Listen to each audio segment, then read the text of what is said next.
So 2024 is coming to an end, and this year has been tough for many businesses. In fact, some of our clients have closed down their businesses this year. But SADA has gone from strength to strength.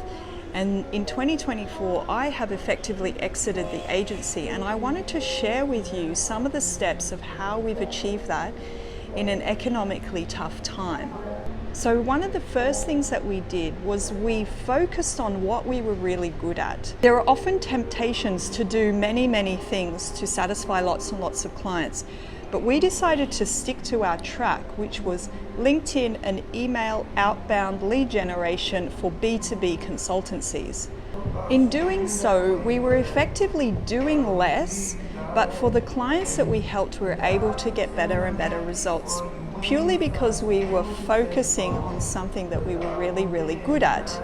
The second part of that is that I, as an individual leader, started to focus on what I was good at. And I realized that my strengths are vision, strategy, sales, and communications. And realizing my strengths also meant I was realizing what I was not so good at. And I wasn't really interested in or very good at repetitious process delivery, operations, and implementation. I could do it, I just wasn't so interested in it, particularly once we achieved a stabilization in the company. So this leads me to my second point, which is to systemize processes and then effectively delegate. Once we perfected the fact that LinkedIn and email essentially are very repetitious processes, even though our clients have very diverse businesses and very diverse offers, we know exactly how to implement a strategy for LinkedIn and email, including data and all the operations and processes, what our team need to do, what our clients need to do, how do we track it, how do we measure it, how do we report on it, how do we assess if the campaigns are going well or going badly. Once we're able to properly systemize that, we could delegate away. And I could increasingly focus on what I am good at, which is strategy, vision, sales, and communication. And I can increasingly get other people to do the implementation, essentially taking me out of the operations of the business. This leads me to the third point, which is essentially around hiring, recruiting, and training quality talent to take over the processes that I wanted to get out of. I chose to recruit into my company two of my clients. The first client that I hired was Assel, who I was coaching on how to scale his business. I realized that his expertise as an B2B email expert was a talent that I wanted in-house. And so essentially, I changed him from a client into a collaborator. The second person that we hired this year was David, who has his own sales consultancy and sales training company. I realized we needed an in-house sales expert, and so I hired David and brought him in-house to handle our sales.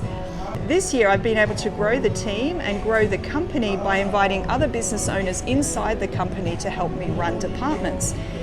This also gives us access to increased revenue because we can increase our services to provide now sales coaching and sales training to our clients. The fourth step that we went through this year, which was really critical to our growth and our success, was we went through a rebrand.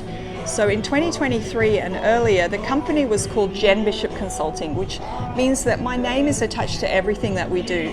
My face was on all of our social media. And it was very important that as we grew, that the name and the identity of the company became something standalone. We went through a rebrand process. We talked about our vision and our values, our identity as a team, who we were for our clients, our customers, the kind of results that we achieved, and the client case studies and testimonials show that consistently.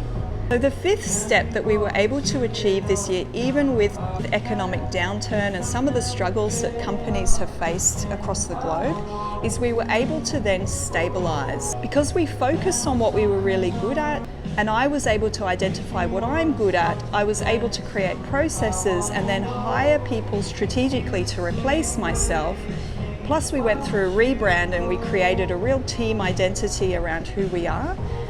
The stabilization meant that we were able to hold on to our clients longer and raise our prices. We see less churn, and we just see generally higher profit margins across the business as a whole. Because we've achieved that across the year, I have essentially been able to entirely remove myself from the company. I now have a team in place who can sell the clients, deliver the work for the clients, take care of the client relationships, report to the clients, and upsell the clients to future services. I'm now free and able to focus on my strengths, which is strategy, vision, and taking the company to the next level. As a result, I'm here in Bali, I'm meeting one of my clients, we're doing a strategy session, and I'm increasingly helping other companies, CEOs and founders to scale their company, and if they want to exit the operations and focus on more leveraged activities for them as well. So if you're watching this and you're a business owner and you want to grow your company, no matter the tough economic climate, I recommend you follow these 5 stages. You focus on what you're good at, you delegate and systemize, you hire to replace yourself with A players or even other business owners who are incentivized to grow the company for you. Rebrand to unify your team around your mission and vision. Then you stabilize by creating high profit margins and long-term client success. And essentially you can remove yourself. You can stay within the company to do more leveraged things like strategy or high ticket consulting, or you can move on to do something else with your time, such as starting a new venture or focusing on other lifestyle pursuits. So I wish you an amazing end to 2024, a brilliant start to 2025 as you grow your company and achieve your mission and vision.